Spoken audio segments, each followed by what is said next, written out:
তো আমরা আজকে ক্লাস শুরু করছি, আশা করছি সবাই ভালো আছো। আমরা গত ক্লাসে যে বিষয়গুলো নিয়ে আলাপ করছিলাম সেগুলো একটু রিকল করছি। আমি দুই একটা প্রশ্ন জিজ্ঞাসা করবো, তারপরে আমরা নতুন ইয়াতে যাব, আজকে ক্লাসে যাব। আমরা গত ক্লাসে ডোমেইন, রেঞ্জ, ফাংশন, অন্বয় এবং কোডোমেইন, তারপরে একটা ফাংশন চিনার উপর এই বিষয়গুলো নিয়ে আলাপ করছিলাম। ফাংশন আমরা কিভাবে চিনবো সেই বিষয়গুলো নিয়ে আমরা আলাপ করেছিলাম। এখন আমি একটু দেখি, তোমাদের একটু জিজ্ঞাসা করি। স্যার হ্যাঁ বলো। স্যার হোমওয়ার্ক যে দিয়েছিলেন ওইটার মধ্যে উদাহরণ এই 2-3 আর 2-4 একটু প্রবলেম আছে, মানে 2-3 বুঝিনি। এবং 2-4 ডোমেন রেঞ্জ। ডোমেইন। আচ্ছা, এটা দেখাবো আমরা, কারণ এই ক্লাসটা আমাদের কমপ্লিট হয় নাই। ঠিক আছে, তোমার এটা আজকে আমরা করবো, বিষয়গুলো নিয়ে আসবো। ডোমেইন রেঞ্জটা বের করা, নির্ণয় করা, এটা আমরা আজকে দেখবো। তার আগে আমাকে বলো, ফাংশন চেনার যে উপায়গুলো আমরা পড়ছিলাম, দুই একটা উপায়কে বলতে পারবো বুঝবা? ফাংশন চেনার আমরা কিছু উপায় পড়ছিলাম না? আমরা কিভাবে চিনবো? 4টা উপায় আমরা দেখছিলাম সম্ভবত, মনে আছে? জি স্যার মনে আছে। একটা হলো ক্রমজোরের মাধ্যমে, আমি বলি একটু, ক্রমজোরের মাধ্যমে। আরেকটা হলো চলকের মাধ্যমে যদি দেওয়া থাকে। 3 নাম্বার ছিল ভ্যানচিত্রের মাধ্যমে। কি? সাউন্ড শোনা যাচ্ছে? ভ্যানচিত্রের মাধ্যমে। ব্যান চিত্রের মাধ্যমে, আর একটা হলো চিত্রের মাধ্যমে। এই 4টা ওয়েতে আমরা ফাংশন চিনতে পারি। ক্রমজোরের মাধ্যমে কিভাবে, কেউ বলতে পারো?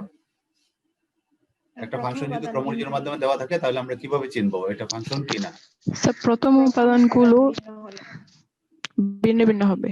হ্যাঁ, কোন ক্রমজোরের সেটের প্রথম উপাদানগুলো যদি ক্রমজোরের 2টা উপাদান নিয়ে একটা ক্রমজোর হয়, নাম হইল ক্রমজোর, অর্ডারটা বলা হয়। ফার্স্ট এলিমেন্ট গুলো যদি প্রত্যেকটা ক্রমজোরের প্রথম উপাদানগুলো যদি ভিন্ন ভিন্ন হয়, সেপারেট হয়, একই না হয়, তখন এটা হলো ফাংশন। এটা হলো ক্রমজোরের মাধ্যমে কোনো একটা সেট দেওয়া থাকলে আমরা এটা চিনতে পারবো। এরপরে ছিল চলকের মাধ্যমে। চলকের মাধ্যমে আমরা কিভাবে তানজিনা, অর্থাৎ এক্স ওয়াই এর মাধ্যমে যদি কোনো একটা ফাংশন দেওয়া থাকে, সেক্ষেত্রে আমরা এটা ফাংশন কিনা সেটা আমরা চেক করবো কিভাবে, টেস্ট করবো কিভাবে? স্যার এক্স এর ভিন্ন ভিন্ন মানের জন্য যদি ওয়াই এর কেবল একটি মান পাওয়া যায়। গুড। ওয়াই এর এক্সটা যেহেতু স্বাধীন, এক্স এর ডিফারেন্ট মানের জন্য, ভিন্ন ভিন্ন মানের জন্য ওয়াই এর কেবলমাত্র একটা যদি পাওয়া যায় তখন আমরা সেটা বলবো ফাংশন। আমরা উদাহরণ দিছিলাম, সেই ক্ষেত্রে আমাদের একটু খেয়াল রাখবো যে ডিপেন্ডেন্ট ভেরিয়েবলের পাওয়ার যদি 2 বা বেশি হয় সেই ক্ষেত্রে এটা ফাংশন হবে না। মাত্রা যদি 1 হয়, অর্থাৎ ওয়াই এর মাত্রা যদি 1 হয় তাহলে সেটা ফাংশন হবে। এটা একটা বিষয়। আরেকটা হলো ছিল ভেন চিত্রের মাধ্যমে। আমরা সহজে কিভাবে চিনবো? 2টা সেট যদি ভেন চিত্রের মাধ্যমে দেওয়া থাকে তাহলে কিভাবে চিনবো? শাশ্বতী বলো তো। ভেন চিত্রের মাধ্যমে যদি 2টা সেট দেওয়া থাকে, তুমি করছিলা ক্লাসটা? কি বলছেন বলছি না। একটা ফাংশন আমরা চিনার উপায়, 4টা উপায় আমরা পড়ছিলাম। একটা হলো তোমার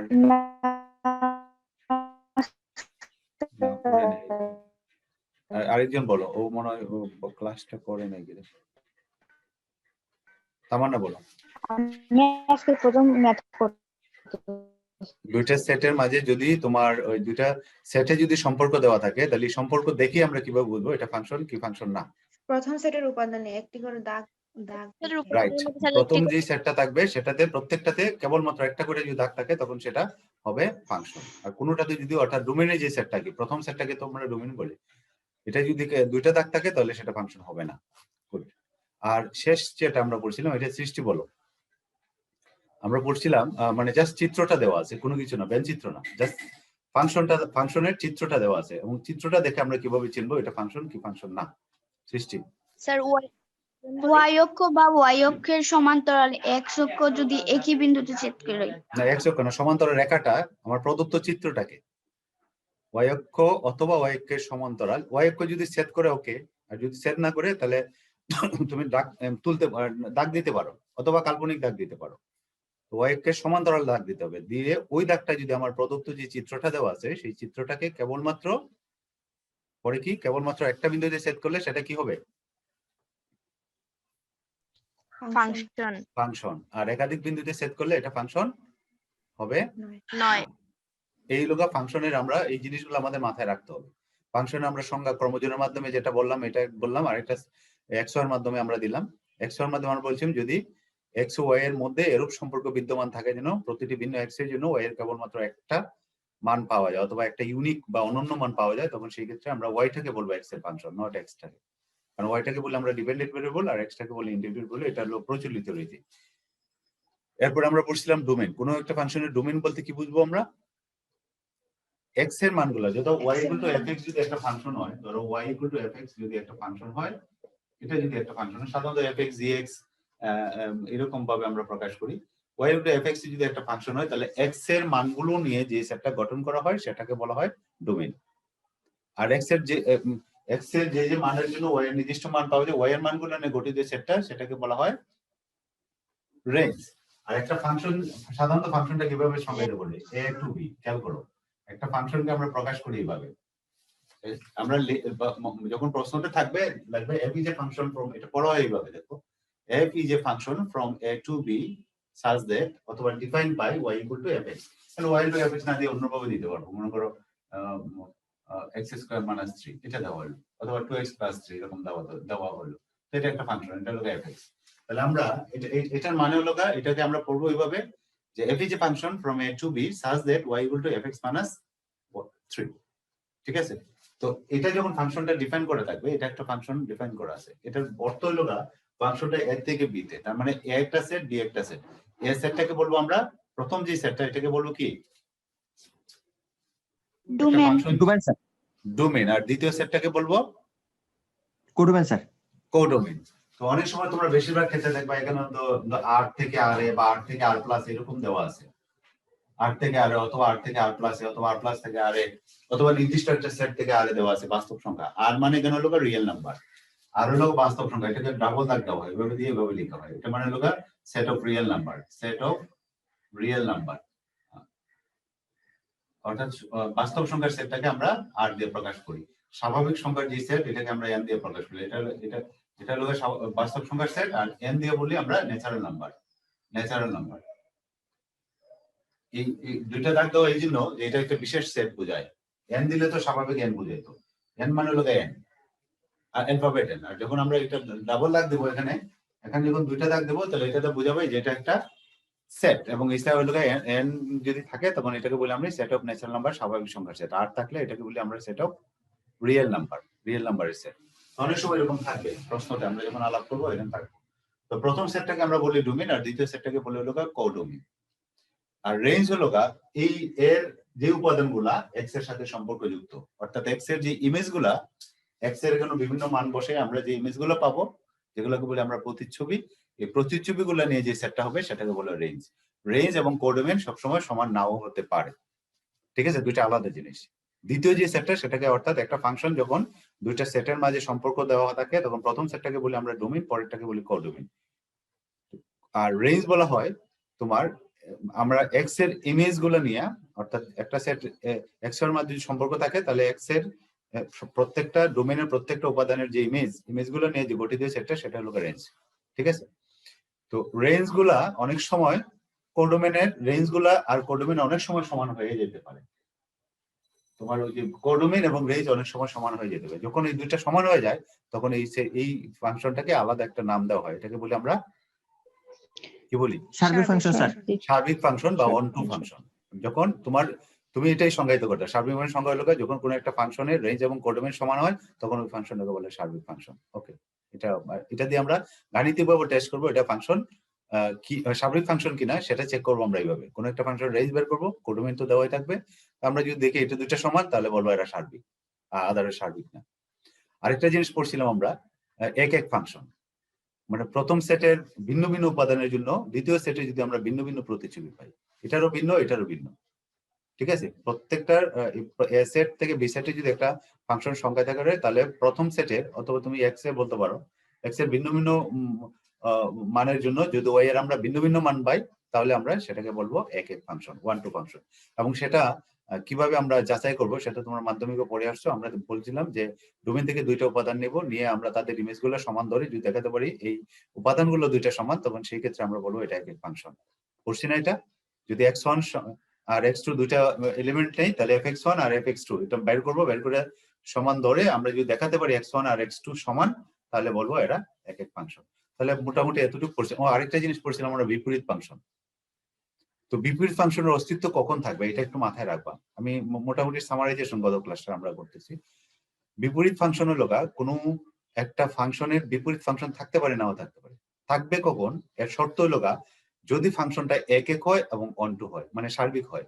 যদি একটা ফাংশন একই সাথে একক এবং সার্বিক হয়, তখন তার বিপরীত ফাংশনের অস্তিত্ব থাকবে। তখন আমরা normally y equal to x, ধরো এটা লিখি, এটা হলো ধরো ফাংশন। এটা কিন্তু একটা ওয়ান অন এবং অনটু ফাংশন। এটা চেক করে দেখতে পারো, এটা ওয়ান অন এবং অনটু ফাংশন। তো এটার ক্ষেত্রে আমরা যদি বিপরীত ফাংশন বের করতে চাই, তাহলে y ইকুয়াল টু fx, এটা হলো ফাংশন। তার বিপরীতটা হবে কি? x টাকে আমরা y এর মাধ্যমে প্রকাশ করব, করে আমরা যেটা পাবো সেটা হলো বিপরীত ফাংশন। অর্থাৎ y ইকুয়াল টু fx যদি একটা ফাংশন হয়, তাহলে তার বিপরীত ফাংশন হবে x equal to f inverse y। এটাকে আমরা এইভাবে প্রকাশ করি। অর্থাৎ আমরা x টাকে y এর মাধ্যমে প্রকাশ করলে আমরা যেটা পাবো সেটা হলো এটা। এটাকে এরপরে y টাকে আমরা অনেক সময় চেঞ্জ করে অন্য একটা চলক দিয়ে প্রকাশ করি। এতটুকু পর্যন্ত আমরা গত ক্লাসে পড়ছিলাম। তা আজকে আমরা কিছু প্রবলেম সলভিং দেখবো, মানে ডোমেইন রেঞ্জ গুলো কিভাবে বের করবো, বিভিন্ন টেকনিক আছে, সেই টেকনিক গুলো ফলো করে আমরা ফাংশনের ডোমেইন এবং রেঞ্জ গুলো আমরা কিভাবে বের করবো সেটা আমরা একটু দেখবো। তো আমরা উদাহরণের কোন প্রশ্নটা বলছিল, 2-3 উদাহরণের কোন প্রশ্নটা বলো তো? ইয়া কে বলছিল যেন? এখান থেকে শুরু করি। 2-3 আর 2-4।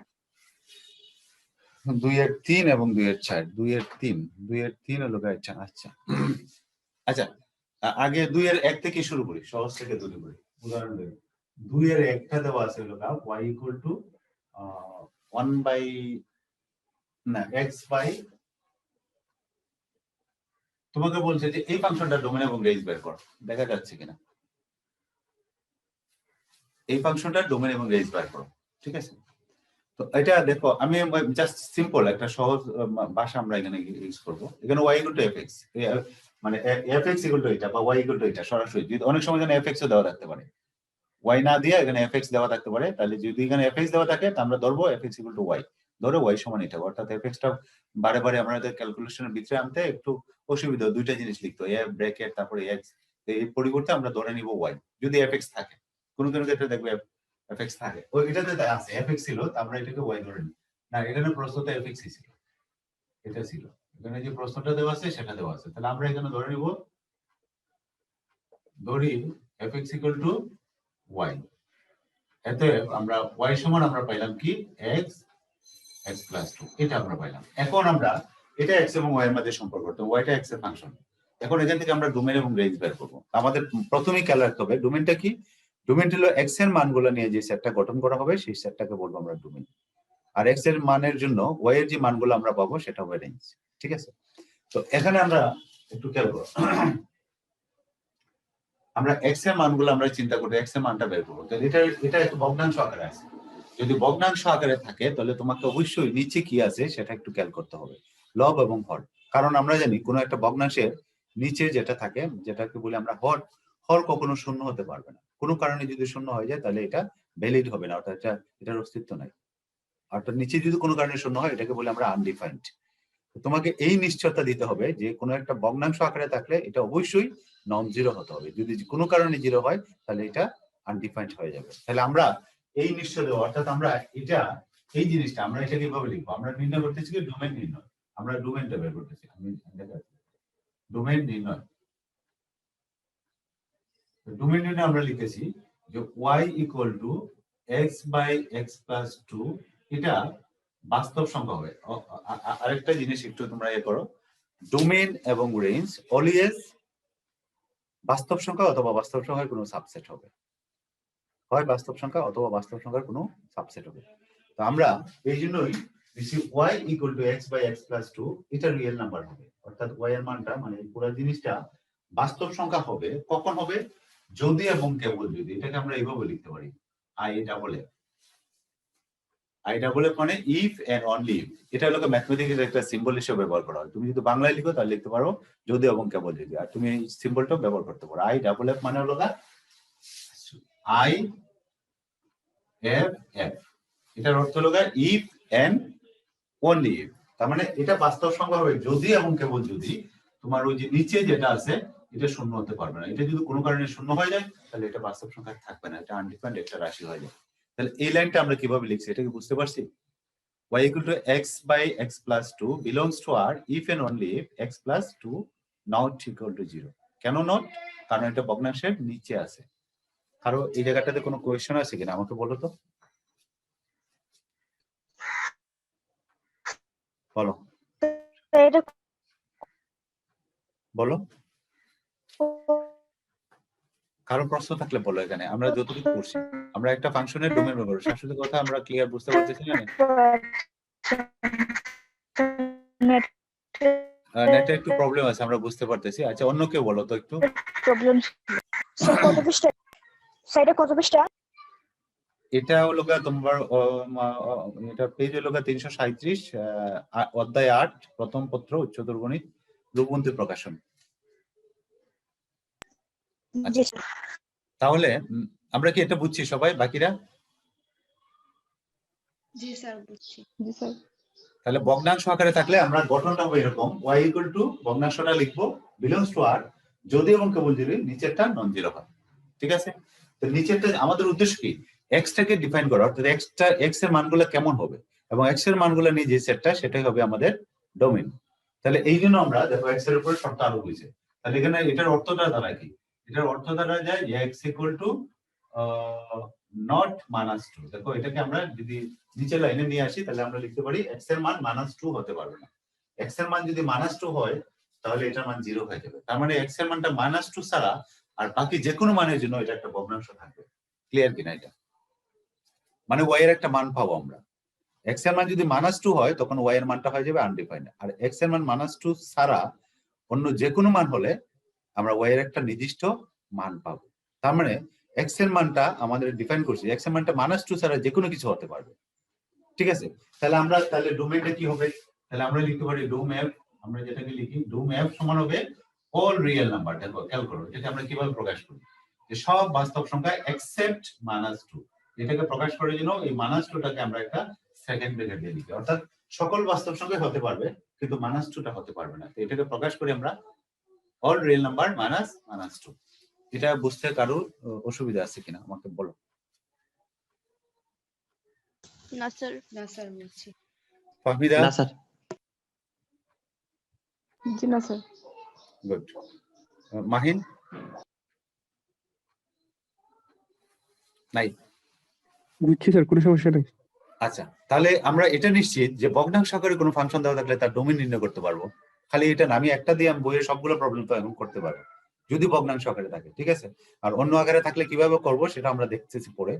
তাহলে কোনো একটা ফাংশন যদি ভগ্নাংশ আকারে থাকে তাহলে আমরা কিভাবে করব? জাস্ট ল্যাঙ্গুয়েজটা কিন্তু আমরা এটাই ব্যবহার করবো। দেখো আর কিছু ব্যবহার করবো না, যে y equal to এটা যেটাই থাকে এটা belongs to R if and only if এটা not equal to, কারণ বাংলায় লিখতে পারো। আমি বেটার মনে করি এটা ব্যবহার করা, কারণ এটা ম্যাথমেটিক্স ল্যাঙ্গুয়েজ, একটা ম্যাথমেটিক্স নিজে একটা ল্যাঙ্গুয়েজ, এটা তোমরা একটু জানো। ম্যাথমেটিক্স যে সিম্বল গুলো ব্যবহার করি, ম্যাথমেটিক্স ওই যে যা ব্যবহার করি আমরা, এটা ম্যাথমেটিক্স এর ল্যাঙ্গুয়েজটা কিন্তু তার নিজের।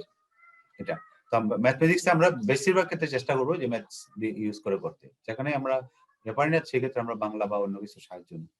তো আমরা চেষ্টা করবো ম্যাথমেটিক্স ল্যাঙ্গুয়েজ ব্যবহার করার জন্য। আচ্ছা ওকে, তাহলে আমরা ডোমেইনটা বের করতে পারবো। ঠিক আছে? এবার আসি আমরা রেঞ্জ। রেঞ্জ বের করার জন্য রেঞ্জটা কি? y এর মান।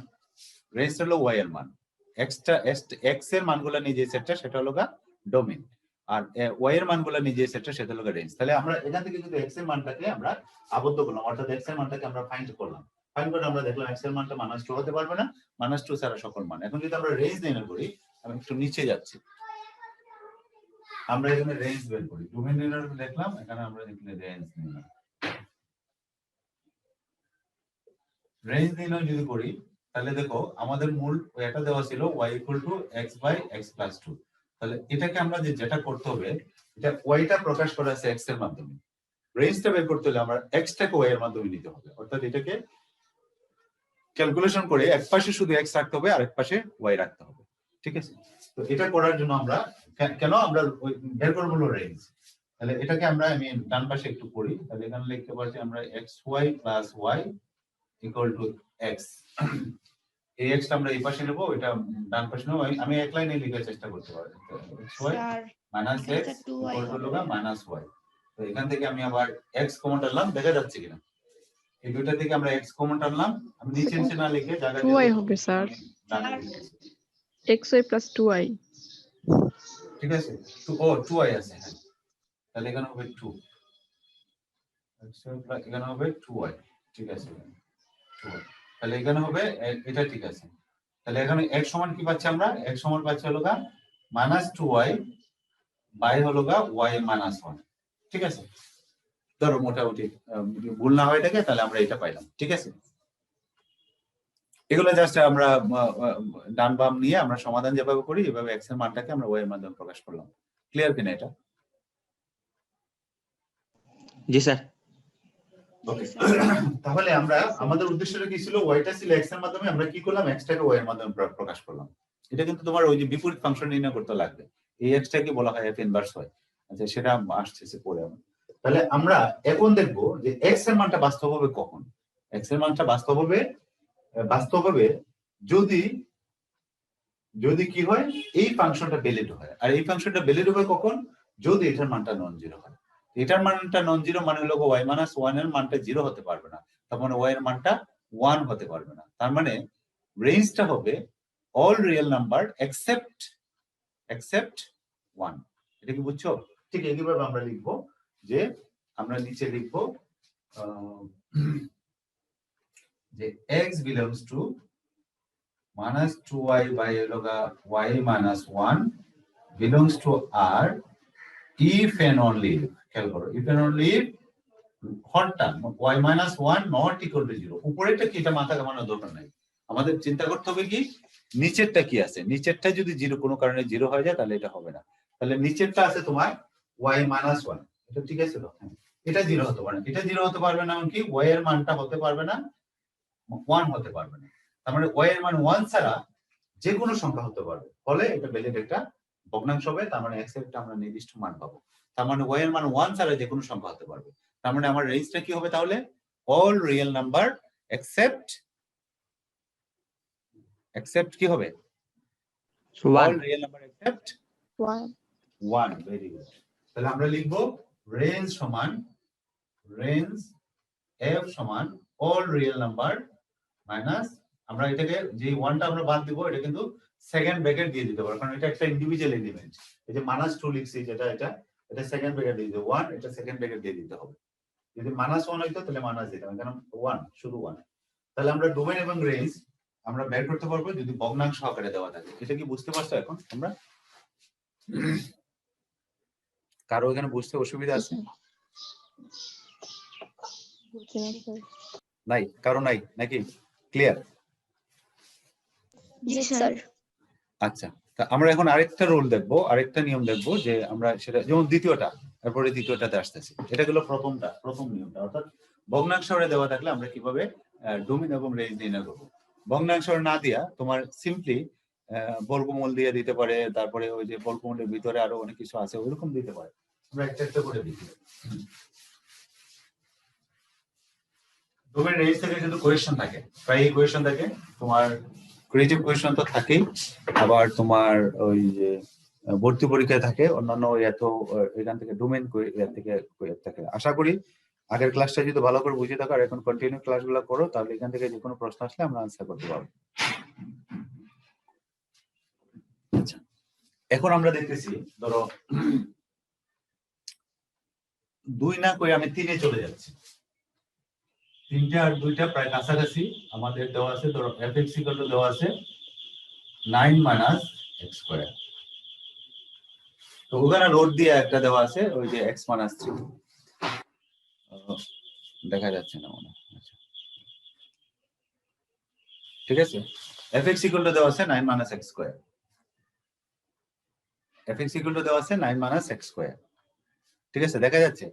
এটার আমরা ডোমেইন এবং রেঞ্জ বের করব। এটার আমরা ডোমেইন এবং রেঞ্জ বের করব।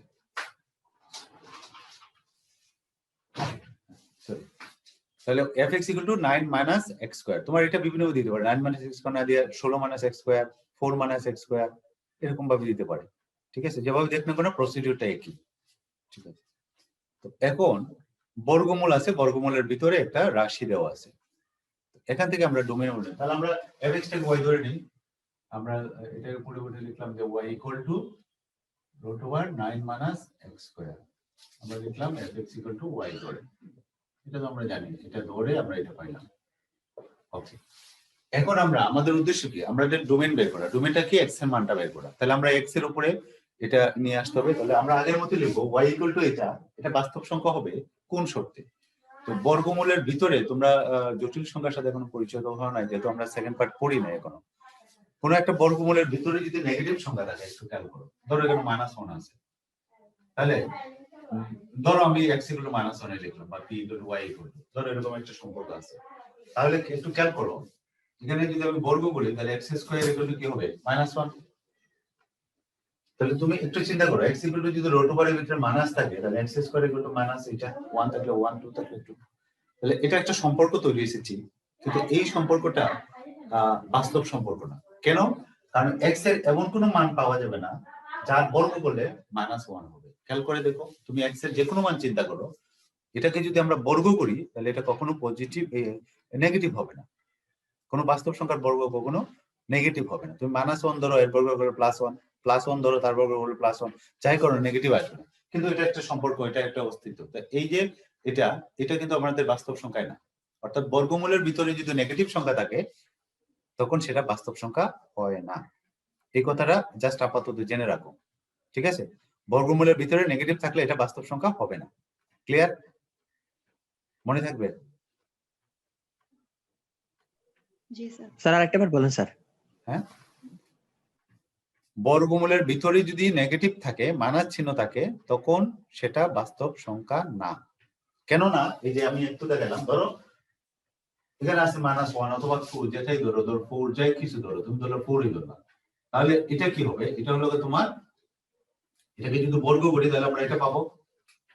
তাহলে এমন কি সংখ্যা বলতে পারবা যার বর্গ করলে -4 এর সমান হয়, বাস্তব সংখ্যা? তুমি 2 নেও, 2 এর বর্গ করলে 4 হবে, -2 নেও, তার বর্গ করলে +4 হবে। -4 তো আর হচ্ছে না। তার মানে এটারও একটা অস্তিত্ব আছে, সেটা হলো এটাকে বলে আমরা জটিল সংখ্যা। আমরা সেই জটিল সংখ্যাতে যাচ্ছি না। তার মানে আমরা কেন যাচ্ছি না? কারণ domain range always set or subset of real number. অর্থাৎ ডোমেইন রেঞ্জটা সবসময় বাস্তব সংখ্যার সেট অথবা উপসেট হবে। সুতরাং আমাদের ওই জটিল সংখ্যা নিয়ে আমাদের হিসাব করা যাবে না। ক্লিয়ার? তো এটা এই জন্য বললাম আমরা যে এখানে y এর বর্গমূল আছে, বর্গমূলের ভিতরে এরকম একটা টার্ম আছে। এই টার্মটা পজিটিভ না নেগেটিভ সেটা কিন্তু আমরা জানি না। এটা কি জানি পজিটিভ না নেগেটিভ? কিন্তু আমাদের বাস্তব সংখ্যা রাখতে হলে এটাকে অবশ্যই বর্গমূলের ভিতরে যেটা আছে অবশ্যই এটাকে নেগেটিভ ধরা যাবে না। কারণ নেগেটিভ ধরলে কি হবে, এটা বাস্তব সংখ্যা থাকবে না। বুঝছো কিনা? আমরা বর্গমূলের ভিতরে যে সংখ্যাটাই থাকুক না কেন, সেটা যদি আমরা চিনতে পারি তাহলে তো ওকে, মাইনাস প্লাস হবে। আর যদি এটাকে চলকের মাধ্যমে দেওয়া থাকে তখন এটা তো পজিটিভ হইতে পারে, নেগেটিভ হইতে পারে। কিন্তু আমরা এটাকে নেগেটিভটাকে অ্যাভয়েড করতে হবে, কারণ নেগেটিভটা নিলে এটা আমার বাস্তব সংখ্যা থাকবে না। কারণ কোন বর্গমূলের ভিতরে নেগেটিভ থাকলে সেটা আর বাস্তব সংখ্যা থাকে না। তাহলে আমাদের এটা যখন আমরা লিখবো, এখন আমরা লিখবো, এখন এখানে ল্যাঙ্গুয়েজটা লিখবো y = খেয়াল করো, y = 9 - x²। এটা বাস্তব সংখ্যা হবে। খেয়াল করো এই জায়গাটা, খেয়াল করো যে y এর মানটা, অর্থাৎ এই মানটা রিয়েল নাম্বার হবে যদি এবং কেবল যদি এই ভিতরে যেটা আছে সেটা যদি ধনাত্মক হয়। তাহলে আমরা লিখবো if and only if 9 - x² is greater than or 0। 0 হইতে পারে, 0 হইলে কোনো অসুবিধা নেই, কারণ 0 এর বর্গমূল তো 0।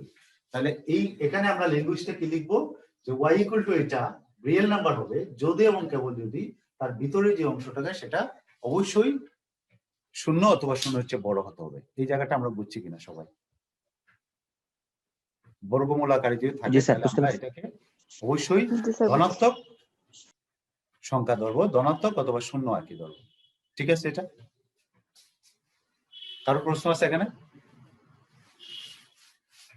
না স্যার। প্রশ্ন নাই। এখন আরেকটা জিনিস লাগবে আমাদের। আমরা অসমতার সমাধান করে আসছি নিচের ক্লাসে। আমরা এটা অসমতার সমাধান আকারে আমরা দিতে পারি। তো এই জায়গাটা একটু সবাই কি ঠিক আছে কিনা আমি একটু দেখি, সবাই আছে কিনা।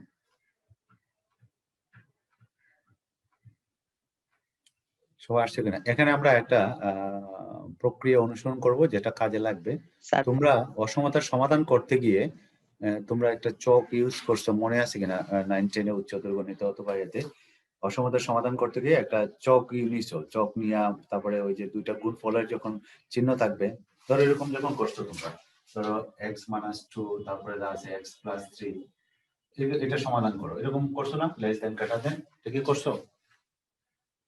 জি করো স্যার না? করছি মনে হয় করছি করছো। স্যার করছি সবাই করছেন। এটা সমাধান করতে গিয়ে তোমরা অনেকটা বড় করে করছো, একটু খেয়াল করে দেখতে মনে আছে কিনা আমি ঠিক জানি না। তোমরা একটা চক তৈরি করছো, চক তৈরি করে এটার চিহ্ন, এটার চিহ্ন, দুইটার চিহ্ন, এরকম চিহ্ন চিহ্ন বের করে তারপরে প্লাস না মাইনাস এটা ধরে ধরে বের করছো, মনে আছে জি নাকি? স্যার তো আমরা এই প্রবলেমটা যেটা জি, স্যার। করব, এটা যেটা করব আমরা আরেকটু টেকনিক ইউজ করব। তো এই টেকনিকটা ইউজ করার জন্য আমাদের মানে সবার কনসেন্ট্রেশনটা লাগবে, সহজ কঠিন না, কনসেন্ট্রেশনটা লাগবে, ফুল কনসেন্ট্রেশন লাগবে কিন্তু সহজ।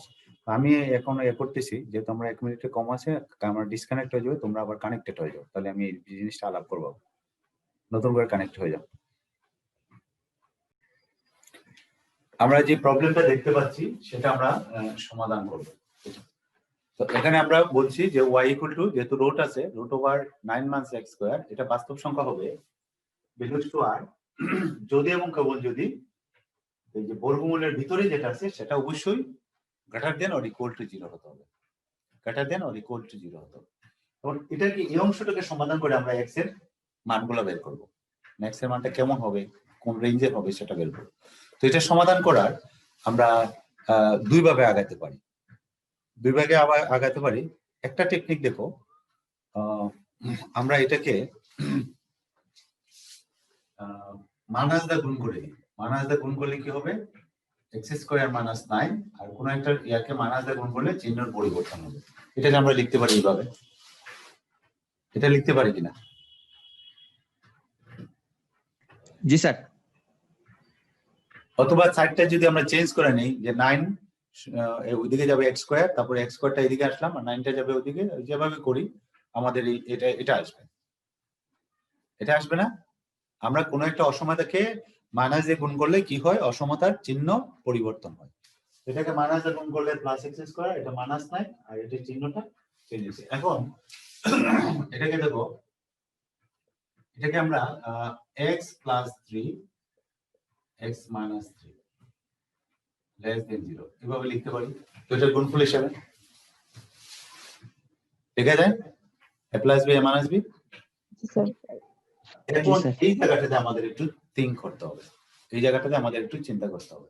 কি চিন্তা করব? এখানে এখানে দেখো দুইটা উৎপাদকের গুণফল নেগেটিভ, একটা হলো x+3, একটা ফ্যাক্টর, একটা হলো x - 3, এদের গুণফলটা কি, লেস দেন 0। লেস দেন 0 মানে কি, লেস দেন 0 অর 0, 0 তো লেস দেন 0 মানে হলো নেগেটিভ, শূন্যর চেয়ে ছোট মানে নেগেটিভ। তাহলে দুইটা উৎপাদকের গুণফল নেগেটিভ হবে কখন, একটু চিন্তা করো তো, নেগেটিভ হবে কখন? যদি কখন হবে দুইটা জিনিসের গুণফল নেগেটিভ হয় কখন? যদি দুইটা চিহ্ন দুই রকম হলে, দুই রকম, অর্থাৎ একটা ধনাত্মক হতে হবে আর একটা ঋণাত্মক হতে হবে, এটা মাথায় রাখতে হবে। একটা ধনাত্মক হতে হবে আর একটা ঋণাত্মক হতে হবে, তাহলে গিয়ে তোমাদের এটার গুণফলটা, এখন কোনটা ধনাত্মক কোনটা ঋণাত্মক সেটা কিন্তু আমরা এখান থেকে বের করে ফেলতে পারি। দুইটার গুণফলটা কি হবে এটা নিশ্চিত, যে দুইটা নেগেটিভ যদিও, তাহলে একটা পজিটিভ হবে আর একটা নেগেটিভ হবে। বিষয়টা একটু খেয়াল করো, দুইটার গুণফলটা কি নেগেটিভ, তাহলে অবশ্যই একটা পজিটিভ আর একটা নেগেটিভ। এখন কোনটা পজিটিভ কোনটা নেগেটিভ সেটা যদি তুমি এখান থেকে ট্রেস করে ফেলতে পারো, তাহলে আমরা সহজে বের করতে পারি যে এটা পজিটিভ এটা নেগেটিভ, তো ওইটা ধরেই কিন্তু আমরা এক্স এর মানটা বের করে ফেলতে পারি। এটা হলো একটা ওয়ে, খুব সহজ একটা ওয়ে।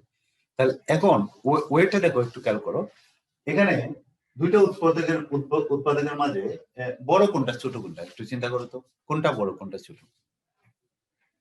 এক্স এর যে কোনো মানের জন্য, এক্স এর যে কোনো মানের জন্য বড় উৎপাদক কোনটা হবে, অর্থাৎ তার কোনটার মান বেশি হবে? x - 3 x - 3 এর মানটা বেশি হবে। তোমার x একটা সংখ্যা ধরো, তোমার x এর মান ধরো 50 100 যাই হোক না কেন, তাহলে x - 3 বড় না x+3 বড়? x এর একটা যে কোনো মান ধরো, স্যার x+3 বড়।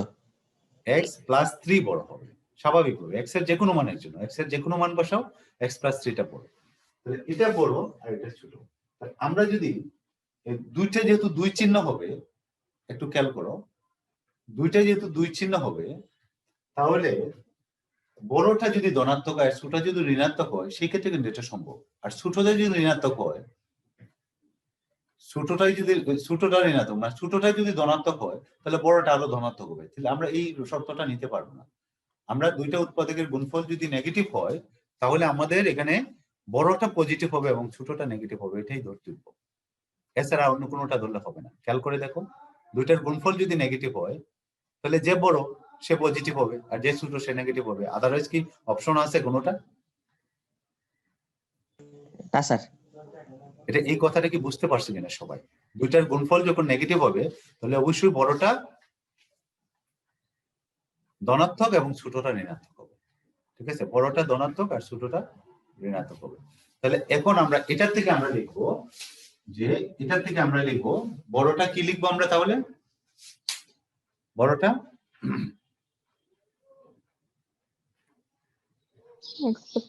বড়টা কি লিখবো, ধনাত্মক না ঋণাত্মক? ধনাত্মক স্যার। বড়টা ধনাত্মক। তাহলে আমরা লিখবো যে এটার ন্যূনতম শর্ত হলো এটা ধনাত্মক হবে এবং এখানে একটা শব্দ আছে, এই শব্দটা গুরুত্বপূর্ণ, এই জায়গাটা একটু খেয়াল করো, আমি একটু স্লো হয়ে যাচ্ছি। এবং x মাইনাস যেটা লোক ছোট এটা হবে ঋণাত্মক। এই লাইন থেকে আমরা এই লাইন লিখবো। কিভাবে লিখলাম? এটা বড় এটা ছোট, তাহলে দুইটা উৎপাদকের উপর নেগেটিভ হওয়ার ন্যূনতম শর্ত হলো বড়টা ধনাত্মক ছোটটা ঋণাত্মক। দুইটার গুণফল নেগেটিভ হওয়ার ন্যূনতম শর্ত, অর্থাৎ সবচেয়ে কম যে মিনিমাম যে শর্তটা সেটা হলো বড়টা হতে হবে ধনাত্মক আর ছোটটা হবে ঋণাত্মক। এবং এখানে এবং শব্দটা লেগে গেলে এবং ছাড়া অন্য কোনো শব্দ ইউজ করা যাবে না, কারণ লগা এই দুইটা ঘটনা একসাথে ঘটতে হবে। একটা ঘটলে আরেকটা যদি না ঘটে তাহলে এটা সত্য হবে না। এটা ঘটলো দ্বিতীয়টা ঘটলো না, দ্বিতীয়টা ঘটলো প্রথমটা ঘটলো না, তাহলে এই বাক্যটা অর্থাৎ উপরের বাক্যটা সত্য হবে না। এই জন্য এবং দিয়ে আমরা এটাকে সংযুক্ত করছি, মানে এটা এবং এটা দুইটাই একই সাথে করতে হবে। ক্লিয়ার এটা? তাহলে এটা লেস দেন 0, এটার অর্থ হলো বড়টা ধনাত্মক ছোটটা ঋণাত্মক। এখানে লেস দেন থাকলে কিন্তু ঋণাত্মক হবে, এটা খেয়াল রাখতে হবে। দুইটা উৎপাদক গুণফল ঋণাত্মক হলে বড়টা কি হবে ধনাত্মক আর ছোটটা হবে ঋণাত্মক। কিভাবে আমরা এটা ব্যাখ্যা করলাম। এখন আমাদের কাজ শেষ। তাহলে এখানে দাঁড়াচ্ছে কি আমাদের, দেখো মানে x টা greater than or equal to -3 আর এবং এখানে দাঁড়াচ্ছে কি x টা less than or equal to 3। এই অসমতাটাকে আমরা -3 টা এদিকে নিয়ে আসি, x টাকে এইদিকে পাশে নেই। দেখো x এখন এই দুইটা যেহেতু এবং আছে, এটা হলো -3 এর চেয়ে বড় x টা আর এখানে x টা হলো 3 এর চেয়ে ছোট, তাহলে এটাকে আমরা একসাথে লিখতে পারি এবং যেহেতু আছে এখানে আমরা লিখতে পারি এইভাবে লিখতে পারি। তাহলে এই যে আমরা x এর যে মানটা পাইলাম ওই যে y ইকুয়াল টু এটা ধরে, এটা হলো কি আমাদের কিভাবে বের করছিলাম আমরা, এটা হলো ডোমেনে। তাহলে ডোমেন অফ টা হলো আমরা যদি x আছে এটাকে আমরা এইভাবে লিখবো যে x belongs to r such that, অর্থাৎ x এর মানটা সব মান হতে পারবে না, শুধুমাত্র -3 থেকে +3 পর্যন্ত যে মানগুলো আছে আমরা সেকেন্ড ব্র্যাকেট দেব, এই মানটা হবে ডোমেন। আমাকে বলো তো এখানে কারো বুঝতে অসুবিধা আছে কি না? কোনো লাইনে স্যার লাস্টের লাইনটার মধ্যে ডোমেন বের করছেন না স্যার? হ্যাঁ স্যার লাস্টের লাইনটার মধ্যে ডোমেন বের করছেন। ডোমেন। আচ্ছা স্যার। ফাংশনটা ডোমেন এবং রেঞ্জ বের করা, ঠিক আছে? আচ্ছা স্যার। আচ্ছা স্যার। ডোমেন বের করলাম। তো ডোমেনটা কিভাবে বের করলাম? ওই যে x এর মানটা এটা। আবার বইয়ে তোমার যেটা করছে যে এখানে এতটুকুলা করছে না, বইয়ে যেটা করছে এই জায়গাটাতে তুমি এইভাবে করলে করতে পারো। আমার মনে হয় বেটার এটা যদি বুঝে থাকো এভাবে করলে সকল প্রবলেম এভাবে করা যাবে। যদি এরকম মানে দ্বিঘাত রাশি থাকে, এরকম x square minus x square plus bx plus c এই আকারে যদি কোনো রাশি থাকে তাও এটা করা যাবে এইভাবে। যেমন পরে আর একটা প্রবলেম দেওয়া আছে, আমরা ঠিক একইভাবে করতে পারবো।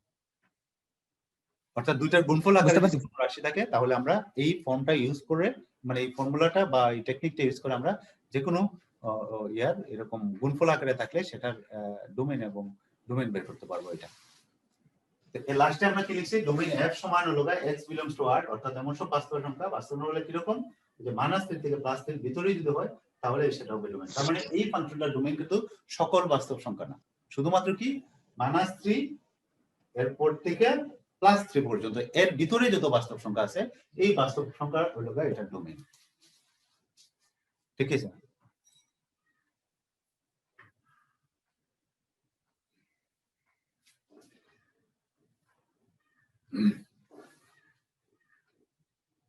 এটা কি বুঝতে পারছি আমরা? জি স্যার। জি স্যার। আচ্ছা, এখন তাহলে রেঞ্জটা যদি আমরা বের করতে চাই একটু খেয়াল করো। রেঞ্জটা বের করতে রেঞ্জটা কিন্তু আমরা এই যে ডোমেনের উপর থেকে আমরা একটু খেয়াল করব। ডোমেনের মিনিমাম মান হলো 3 আর ম্যাক্সিমাম মান হলো +3, ঠিক আছে? এটা আর এর মাঝখানে কিন্তু 0 আছে, 0 কিন্তু আছে। তাহলে এই মানের বাইরে কিন্তু তুমি নিতে পারবে না। ডোমেন যখন আমরা নিব, অর্থাৎ এখানে ফাংশনের মান y এর মানটা যখন আমরা বের করব, তাহলে আমার এর ভিতরে রাখতে হবে। এর বাইরে যদি নেই তাহলে এটা আর বাস্তব সংখ্যা থাকবে না, অর্থাৎ y এর মানটা রিয়েল নাম্বার থাকবে না। কেন? এর ভিতরে নেগেটিভ চিহ্ন চলে আসবে। তুমি দেখো 4 নিলে কত? 4 4 16, তাহলে 9 - 16, তাহলে নেগেটিভ চলে আসতেছে না? অথবা তুমি এটা -4 নাও বা -5 নাও, তো -5 নিলে -5 এর স্কয়ার হলো 25, 9 থেকে 25 বাদ দিলে এটা নেগেটিভ সংখ্যা চলে আসতেছে। তার মানে এই এর বাইরে কিন্তু কোনো সংখ্যার জন্য এই ফাংশনটা সংজ্ঞায়িত না। তার মানে এই ফাংশনটা ডোমেন হলো এটা, ডোমেন হলো এমন একটা সেট যেই সেটের জন্য ফাংশনটা সংজ্ঞায়িত। অর্থাৎ এই জন্য তো বলছি এক্স এর যে সমস্ত মানের জন্য ফাংশনটা ডিফাইন্ড, সেই মানগুলো নিয়ে যে সেটটা সেটাকে বলা হয় আমরা ডোমেন। তাহলে এই ফাংশনের ডোমেনটা হলো -3 থেকে +3 পর্যন্ত। ক্লিয়ার এটা? তাহলে এই মানের জন্য y এর মানগুলো কেমন হবে একটু যদি চিন্তা করি আমরা। y এর মানটা দেখো, আমরা y এর মান সর্বোচ্চ মান হইতে পারে, দেখো এখানে যদি 3 নেই তাহলে 3 স্কয়ার, না 3 যদি নেই তাহলে 3 স্কয়ার, এটা হলো মিনিমাম মান 3 স্কয়ার, তাহলে 9 থেকে 9 গেলে 3 স্কয়ার মানে 9, সর্বনিম্ন মান হবে 0, 9। আর x এর মান যদি আমরা 0 নেই বা -3 নিলেও 9 হবে, -3 স্কয়ার যেহেতু এটা স্কয়ার। আর x এর মান যদি 0 নেই তাহলে এখানে হবে 0, তাহলে y এর মান হবে কত? y এর মান কত হবে? 3 হবে স্যার। মানে এইটা থেকে দেখছি আমি যদি এই মানগুলো বসাই, তুমি ইন্ডিভিজুয়ালি যদি বসাও -3 3 -3 2 1 2 কত ফ্র্যাকশনও বসাতে পারো, যে কোনো মান বসাও 0। আমরা জাস্ট ওই যে উপরের দুইটা যদি নেই, একদম প্রান্তের দুইটা মান নিলে আমরা পাচ্ছি y এর মান পাচ্ছি 0। আর যদি আমরা ইয়েতে যাই, 0 তে যাই, তাহলে এর মানটা সর্বোচ্চ হবে, কারণ x এর মানটা যখন 0 হবে, যেহেতু এটা মাইনাস করা হচ্ছে, তাহলে আমি যদি 0 মাইনাস করি তাহলে সর্বোচ্চ মানটা এটা হবে। x এর মান যদি 0 নেই তাহলে y এর মান আসছে 3, তাহলে y এর মান সর্বোচ্চ মান হলো 3 আর সর্বনিম্ন মান হলো কত? সর্বনিম্ন মান কত? Sir 0 sir. 0 তাহলে আমরা এটা বলবো যে ডোমেনের মানগুলো যদি আমরা এখানে বসাইলে y এর সর্বনিম্ন মান পাবো 0 আর সর্বোচ্চ মান পাবো 3। তার মানে y এর মানটা হবে 0 থেকে 3, এর বাইরে কিন্তু যেতে পারবে না, এর উপরে কি যেতে পারবে না, 0 নিচে নামতে পারবে না আর 3 এর উপরে যাবে না। এই মানগুলো বসালে দেখবা যে y এর মানটা 0 থেকে 3 এর ভিতরে সীমাবদ্ধ থাকতে পারে। তার মানে y এর যে রেঞ্জটা হবে, আমরা মুখে মুখে আমরা বলে ফেললাম যে y এর রেঞ্জটা হবে 0 থেকে 3, অর্থাৎ 0 less than y less than 3, এইভাবে আমরা লিখবো। তাহলে আমরা ভাষাটা কি বলি, এটা আমরা এক লাইনে লিখবো আমরা এটা। তাহলে এই অংশটা কি আমাদের ক্লিয়ার কিনা? এটা বলো তো, এটা আমাদের পরিষ্কার কিনা? এটাতে কারো কোনো দ্বিমত নাই তো? দুটার গুণফল যখন নেগেটিভ হবে তখন বড়টা হবে ধনাত্মক, ছোটটা ঋণাত্মক, এটা মাথায় রাখবা। দুটার গুণফল যখন নেগেটিভ হবে তখন আমরা বড়টা লিখবো বড়, ছোটটা ছোট, এটা মাথায় রাখবা। ঠিক আছে? বড়টা বড় মানে হলো 0 হচ্ছে বড়, ছোট মানে হলো 0 হচ্ছে ছোট। এটা যদি আমরা মনে রাখি তাহলে এরকম গুণফল আকারে যে কোনো প্রবলেম থাকলে ডোমেইন বের করতে চাইলে আমরা এটা বের করতে পারবো। ঠিক আছে? এটা তাহলে আমি রেঞ্জটা কিভাবে লিখবো এটা একটু দেখা দিচ্ছি।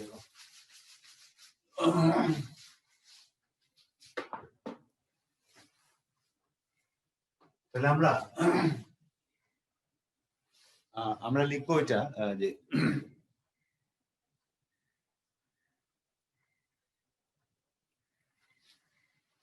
মান আমরা বসাই করতে পারি, তারপর আমরা এটা বলে লিখি যে x belongs to domain f এর জন্য। খেয়াল করে লিখলাম কি, ওই যে x এর মানটা ডোমেইন f মান হলো কি -3 থেকে +3 যাই হোক না কেন, ডোমেইনের জন্য y এর সর্বনিম্ন মান 0 এবং সর্বোচ্চ মান কত হবে? সর্বোচ্চ মান কি হবে? 3। ঠিক আছে আমরা? জি স্যার। মানে y x এর মান যদি আমার -3 থেকে +3 আর যে কোনো হয়, তাহলে এই যে সব মান যদি আমরা বসাই, দেন বসানোর দরকার নাই, যে আমরা লিখলাম যেহেতু এটা বুঝাই যাচ্ছে, এখানে আলাদা কোনো বসানোর দরকার নেই। যে x belongs to domain f এর জন্য y এর সর্বনিম্ন মান হবে 0 আর সর্বোচ্চ মান হবে 0। অতএব জাস্ট এখানে লিখবো অতএব রেঞ্জ f সমান range, এই রেঞ্জ f সমান হবে y belongs to r, খেয়াল করো, such that 0 less than y less than কি হবে 3, অর্থাৎ y এর মানটা 0 থেকে 3 পর্যন্ত হবে। এটা হলো রেঞ্জ। তাহলে আমরা রেঞ্জটা লিখবো এবার। বুঝতে পারছি এটা? কারো? জি স্যার। স্যার তাহলে এখন তোমরা এটা দেখো তো, আমি যদি এরকম প্রোগ্রামটা নিয়ে হলো 4 নাম্বার, এটা কেন পড়াইছি আমি? 4 নাম্বারটার জন্য আমি এটা পড়াইছি, কারণ 4 নাম্বারটা আমরা কিভাবে করবো, 4টা কিভাবে করবো আমরা? 4টা করবো হলো fx ইকুয়াল টু দেওয়া আছে রুট ওভার ধরো x square minus 5x plus 6, এরকম একটা প্রবলেম দেওয়া আছে। হ্যাঁ, এটা দেওয়া আছে। তো এটাও কিন্তু আমরা আগের মতোই করবো, কারণ বর্গমূল দেওয়া আছে না, এই যে বর্গমূল দেওয়া আছে, বর্গমূলটা দেখা যাচ্ছে না, বর্গমূল দেওয়া আছে। তার মানে আমাদের এখানে এটাকে আমরা y ধরে নিলাম, তাহলে এটা কিভাবে করবো? y equal to x square minus 5x plus 6, এটা পারবো না এখন? হ্যাঁ, এটা কি পারবো? তাহলে আমরা এখানে কি লিখবো? y equal to x square minus 5x, অথবা এটাকে আমরা একটু করে নিই, এটাকে ফ্যাক্টর করলে কি পাবো? x মাইনাস 2 আর x মাইনাস 3, এটা পাবো না? এটাকে ফ্যাক্টর করলে আমি এক লাইনে লিখে ফেললাম, এটা ফ্যাক্টর করলে তো এটা পাবো আমরা না, দুটাকে গুণ করে x স্কয়ার 3/6। হ্যাঁ ঠিক আছে। তো এখন আমরা একটু খেয়াল করো, তাহলে এখন আমরা ভাষাটা কি লিখবো? যে y equal to x minus 2 আর x মাইনাস 3, এটা বাস্তব সংখ্যা হবে। খেয়াল করো, এটা রিয়েল নাম্বার হবে যদি এবং কেবল যদি, কোনটা হবে? যদি এবং কেবল যদি। কি লিখবো বলো তো একটু? x minus 2 into x minus 3 হ্যাঁ, for greater than or equal 0. Good. তার মানে ফ্যাক্টরের ভিতরে যেটা থাকবে সেটা অবশ্যই শূন্য অথবা শূন্যের চেয়ে বড় হবে। হয় শূন্য হতে পারে, কারণ মিনিমাম শূন্য হলে এটা বাস্তব সংখ্যা, কারণ এটার মানটা যদি শূন্য হয়ে যায় তাহলে শূন্যর বড় শূন্য, শূন্যটা কাউন্ট করা যাবে। তাহলে এটা লিখবো,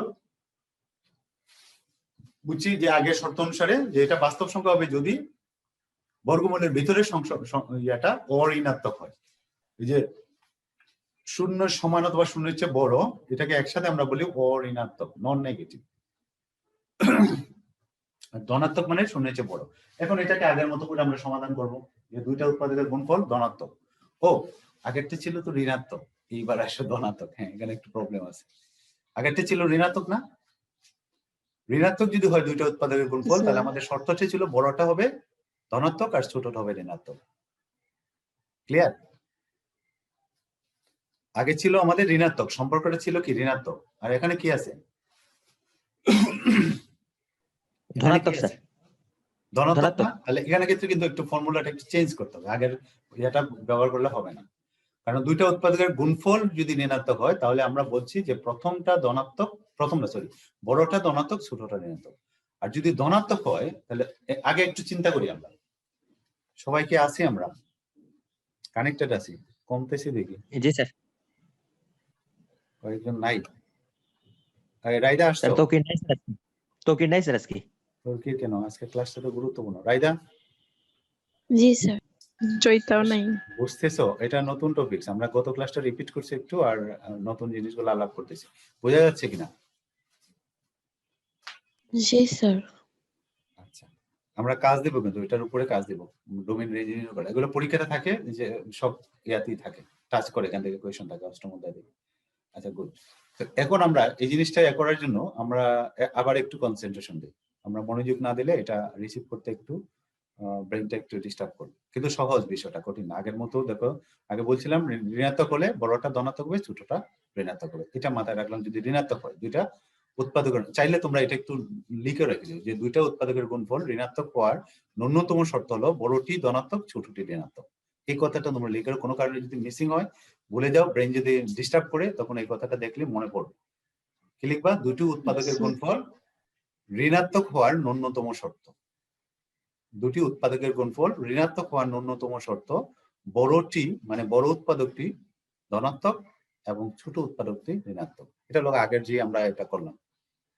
ঠিক আছে, এটা লিখছি আমরা। জি স্যার। জি স্যার। একটু লিখে রেখে দেই, কারণ ব্রেন সবসময় তো মনে থাকে না, দেখলেও তো মনে থাকবে। তাহলে দুটি উৎপাদক গুণফল ঋণাত্মক ও ন্যূনতম শর্ত, বড় উৎপাদকটি ধনাত্মক এবং ছোটটি ঋণাত্মক। ওকে, এবার আসি আমরা এটাতে। এখানে দুইটা উৎপাদকের গুণফল হলো ধনাত্মক। তো ধনাত্মক কখন হয়? দুইটা যদি সেম চিহ্ন হয়, অর্থাৎ দুইটাই যদি প্লাস হয়, অথবা দুইটাই যদি মাইনাস হয়। কারণ মাইনাস মাইনাসে গুণ করলে কি হবে? প্লাস হবে। তাহলে এটা প্লাস এটা তো ক্লিয়ার আমাদের যে দুইটা উৎপাদক গুণফল ধনাত্মক হবে কখন? যদি দুইটাই পজিটিভ হয় অথবা দুইটাই নেগেটিভ হয়। আদারওয়াইজ তো এটা সম্ভব না। এখানে কিন্তু দেখো দুইটা শর্ত চলে আসছে, অর্থাৎ দুইটাই পজিটিভ হতে হবে একই সাথে, অথবা দুইটাই নেগেটিভ হতে হবে। তো মাঝখানে কিন্তু একটা অথবা আছে, অর্থাৎ দুইটার যে কোনো একটা ঘটনা ঘটলে কিন্তু এটা সত্য। কোনটা ঘটলে? যদি দুইটা একই সাথে পজিটিভ হয় তাহলে এই বাক্যটা সত্য, অথবা দুইটা যদি একই সাথে নেগেটিভ হয় তাহলে এই বাক্যটা সত্য। তাহলে আমরা কিন্তু দুইটাকে আমাদের আওতায় নিয়ে আসতে হবে। তাহলে আমরা এটা লিখতে পারি, আমি একটু ডিটেইলসে লিখি, পরে পরে তোমরা যদি ন্যূনতম শর্ত ইউজ করো তাহলে করতে পারবে। এখান থেকে আমরা লিখতে পারি, দেখো x - 2 > 0 আর x - 3 > 0, দুইটাই পজিটিভ ধরলাম, ঠিক আছে? আগে দুইটা নেগেটিভ ধরতাম, নেগেটিভ ধরলাম।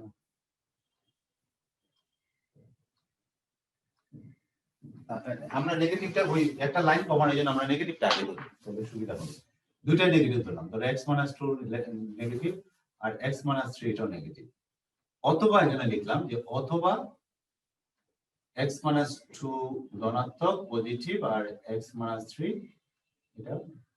তাহলে এই লাইন থেকে আমরা এই লাইনটা লিখতে পারি না সহজে, যে এটা সত্য হবে যদি দুইটাই নেগেটিভ হয়, এটা সত্য হবে অথবা দুইটাই যদি পজিটিভ হয়। এটা লিখতে তো কারো অসুবিধা নেই। দেখো তো উপরের লাইন থেকে আমরা এটা লিখতে পারি না সরাসরি? জি স্যার। জি স্যার। উপরের বাক্য থেকে আমরা নিচের বাক্যটা আমরা লিখতে পারি। ক্লিয়ার? আচ্ছা, তো এখন এই মূল জায়গাটা, দুইটা নেগেটিভ, দুইটা উৎপাদকই নেগেটিভ। এখন একটা গল্প বলি, গল্পটা যদি মনে রাখো তাহলে গল্পটা আমি রেকর্ড থেকে বাদ দিয়ে দিই। আচ্ছা থাক, রেকর্ডই থাক, অসুবিধা নেই।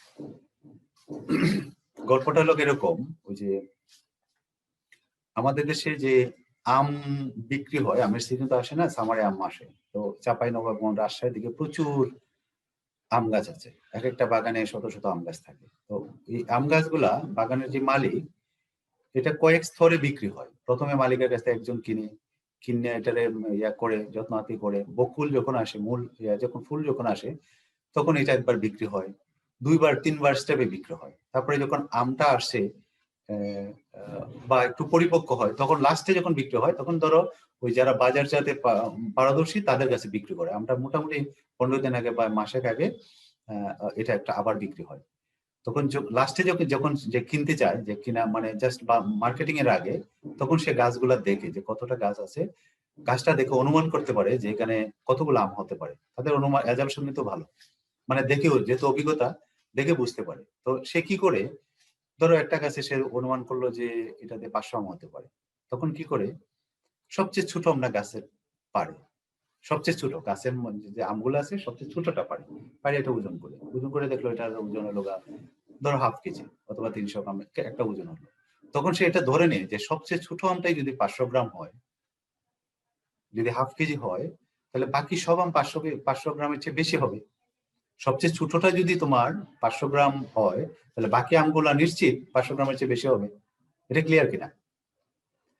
তখন সে সিদ্ধান্ত নেয়, ওই যে যদি টোটাল গাছে 1000 আম থাকে, তাহলে 1000-কে 500 গ্রাম দিয়ে গুণ করে দেখে যে ধরো 500 গ্রাম ইন্টু 1000, এটা ধরো 500 কেজি হলো, অথবা তার মানে তার আম হবে 500 কেজির চেয়ে বেশি। তখন সে একটা দাম দর কত করে নিবে এটা হিসাব করে তার প্লাসটা ধরে, মানে লাভ হবে কিনা সেটা ধরে কিন্তু সেটাই করে। এটা কিভাবে করে? গাছ থেকে সবচেয়ে ছোট আমটা পেরে সেকে ওজন করে সে সিদ্ধান্ত নেয় যে অবশ্যই বাকি আমগুলো এটা চেয়ে বড়। আমরা কিন্তু আসলে এই টেকনিকটা ইউজ করবো এখানে। এখানে দুইটাই নেগেটিভ, এখন দুইটার মাঝে এর মাঝে নেগেটিভ মাঝে ছোটকে, এই দুইটার মাঝে x - 2 আর x - 3, দুইটা নেগেটিভ মাঝে x - 2 স্যার। x প্লাস না, x - 2 আর x - 3। জি স্যার। x - 2 আর x - 3 এর মাঝে ছোট কোনটা? দুইটার মাঝে ছোট কোনটা? Sir x - 3 sir. x minus 3 এটা দেখে কারো সন্দেহ আছে যে x মাইনাস 3 ছোট, x মাইনাস 2টা বড় আর x মাইনাস 3টা ছোট? তুমি না, একটা স্যার। সংখ্যা এর থেকে 3 বাদ দিলাই, যেটা দেখো আবার ওই একই সংখ্যা থেকে যদি 2 বাদ দাও, তাহলে যেটা থেকে 3 বাদ দিছো সেটা অবশ্যই ছোট হবে, স্বাভাবিক। তার মানে এখানে মাঝে এই দুইটার মধ্যে ছোট হলো এটা, ঠিক আছে, আর এটা হলো বড়, এটা হলো বড়। এখন এখানে এটা বড় এটা ছোট, এখন দুইটাই নেগেটিভ আমরা বলতেছি, তো এটাকে আমরা ন্যূনতম শর্ত নিয়ে আসতে যাচ্ছি, এই জায়গাটা একটু খেয়াল করো। তাহলে x মাইনাস 2টা বড় আর x মাইনাস 3টা ছোট। যদি আমরা বলি দুইটাই নেগেটিভ না বলে আমরা যদি একটাকে বাছাই করতে চাই, যে একটা দিয়ে আমরা বলবো দুইটাই পজিটিভ কিনা নেগেটিভ কিনা এটা আমরা চেক করব, সেটার জন্য দেখো আমরা যদি বলি যে x মাইনাস 2 এটা হলো বড়, বড়টা পজিটিভ, বড়টা না সরি, দুইটাই নেগেটিভ, তো দুইটাই নেগেটিভ,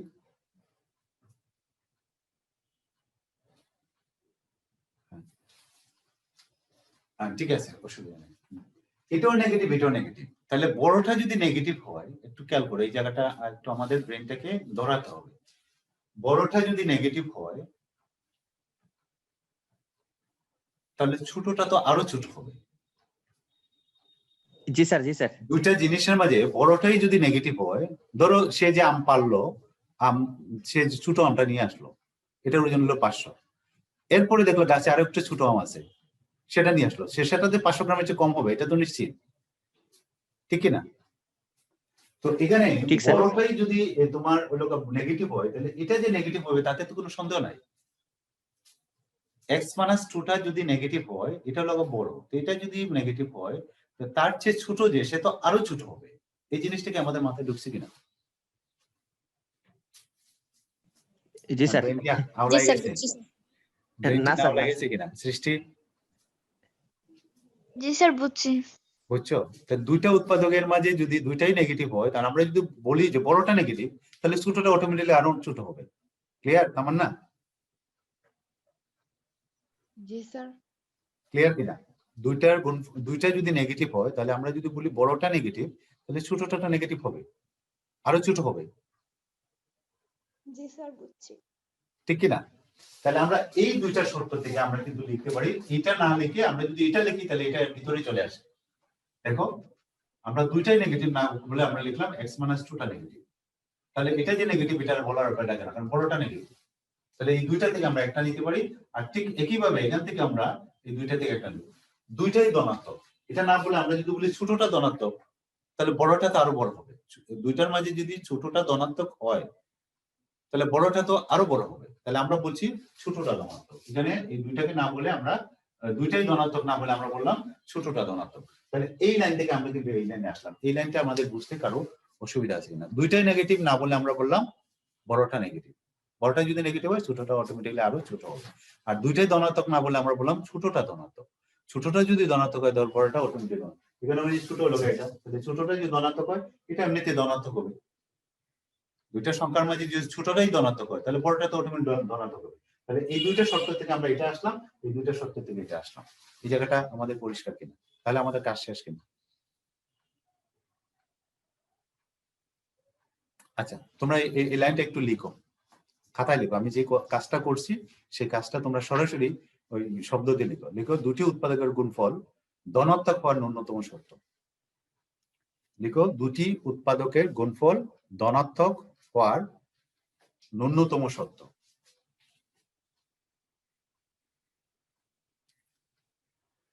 দুটি উৎপাদকের গুণফল ধনাত্মক হওয়ার ন্যূনতম শর্ত।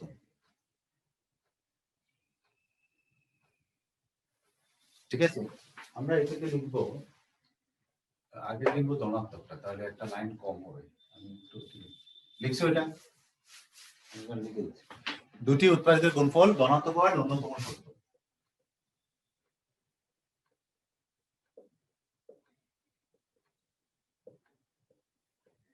সবাই চুপ কেন? স্যার লিখছি। জি স্যার।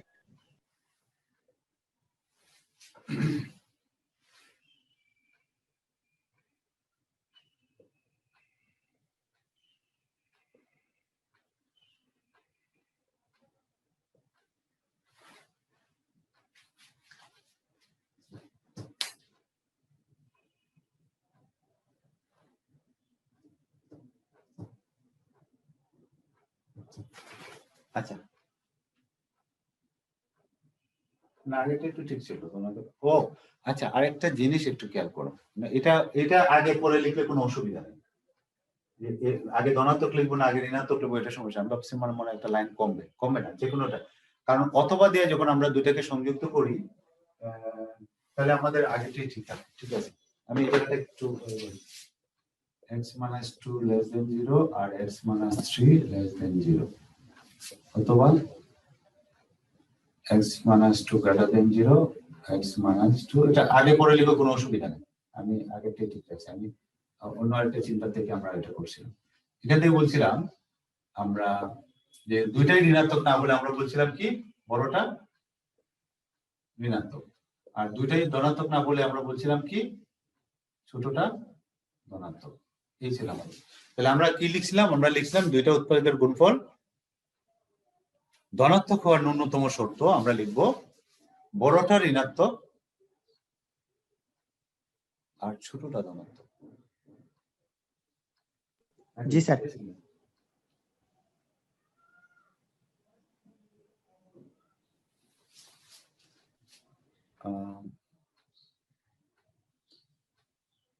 x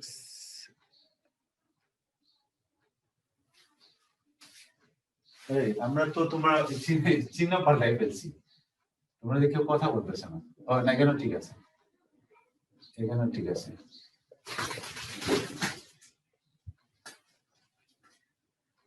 এখানে আমরা কি লিখছিলাম? দুইটাই ধনাত্মক। তো দুইটাই ধনাত্মক না বলে আমরা বলছিলাম দুইটা ধনাত্মক, কিন্তু তাহলে এখানে তো ছোটটা এখন তো দুই সাইডের চিহ্ন সমান। আচ্ছা ঠিক আছে, তো দুইটাই যদি না না না ঠিক আছে, তো একটার সাথে আরেকটা আমি বারে বারে মিশিয়ে আমি আরো এ করে ফেলেছি। আমরা দুইটাই ছিল, প্রথমই ছিল দুইটাই ঋণাত্মক। তাহলে দুইটাই ঋণাত্মক এই কথাটা না বলে আমরা কি বলবো? দুইটাই ঋণাত্মক না বলে আমরা যদি বলি ছোটটা ঋণাত্মক তাহলে হয়ে যাচ্ছে x minus 3 ছোটটা ঋণাত্মক, তাহলে বড়টা ইয়া হবে। আর এখানে হবে দুইটাই ধনাত্মক না বলে বলি যদি আমরা বলি ছোটটা ঋণাত্মক নেই না, এখানে বলবো হলো বড়টা ঋণাত্মক, সরি বড়টা ঋণাত্মক। আর দুইটাই ধনাত্মক না বলে আমরা বলবো কি ছোটটা যদি ধনাত্মক হয়। ঠিক আছে, এটাই ছিল আমাদের এটা। এখন আমরা যেটা লিখতে বলছি তোমরা, দুইটা উৎপাদের গুণফল ধনাত্মক হওয়ার ন্যূনতম শর্ত